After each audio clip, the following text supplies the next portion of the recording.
Here's how this works. Water, salt, and pepper, those are freebies. Your pantry, it better have flour, oil, vinegar, mustard, and garlic. Beyond that, you'll only need 5 more ingredients and 25 minutes to put an entree or entire meal on the table. So, shop, set the clock, and let's dish out.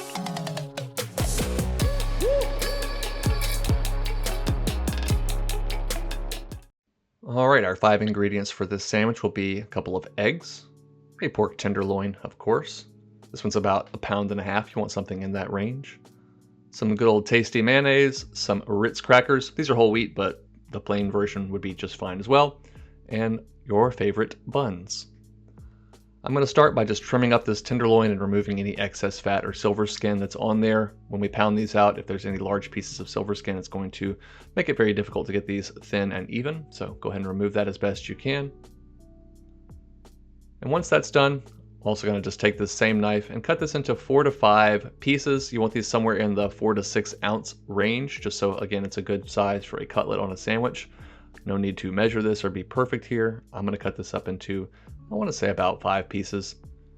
Then I'll take each one of those pieces once it's cut and lay it on its side or on its cut side, put a piece of plastic wrap over the top, and then just get kind of medieval on this thing with the bottom of my skillet.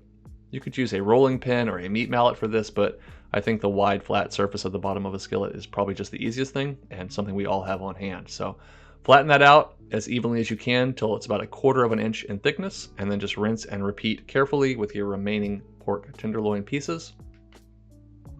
At which point we can set up our 3-part breading station using some flour from the pantry, a couple of those eggs, and I took a couple sleeves of those Ritz crackers, and I'm just going to crush them up by hand, but if you want to make sure it's nice and even, just put them in a food processor or a Ziploc bag and crush them with a rolling pin.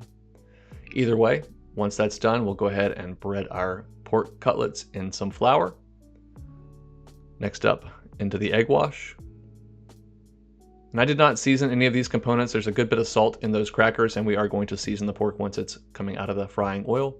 But you can always add some extra seasoning and flavor to your egg wash and flour if you'd like.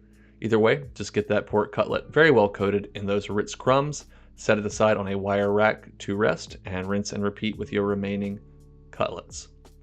Once you're ready to fry, I'm going to stick to the 5 and 25 rules and use olive oil here, but if you don't want to use about a cup or so of olive oil to fry, you could spray these with some cooking spray and air fry them, or use some canola oil or other neutral oil in a skillet. Do a nice shallow fry like we're doing here. I'm just giving these about 2 to 3 minutes per side. That pork is going to cook through in absolutely no time, and we really don't want it to be cooked all the way through, or overcooked at least anyway. So once it is golden brown and absolutely beautiful like that on the outside, set it aside and let those rest for just a couple of minutes while we make a quick Dijonnaise or Dijon mayo. I'm going to use a 1/3 cup of mayo, a tablespoon of Dijon mustard, and then about a teaspoon or maybe even less of red wine vinegar. That's from the pantry, but it's just going to loosen this up and add a nice little bit of tang and acidity in conjunction with that mustard.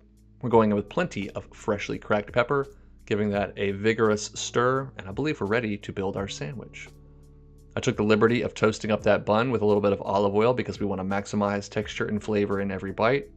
I'll lay down that beautiful crispy pork cutlet, season it with some salt, and then put down a generous dollop of that Dijonnaise on the top bun. And of course, you all can top this with tomatoes and onions and lettuce and pickles and any other condiments, vegetation, and sauces that you like. But this is a very classic, basic Midwestern sandwich. If the pork is not at least twice as big as the bun, you're doing it wrong. And if your bite isn't equally as big, well then, you've done that wrong too. So, can't show you this, it's a little bit too gratuitous, but I think this is a fantastic sandwich, and I hope you'll give it a try. Top it however you'd like. As always, make it your own, and at the very least, go make something delicious.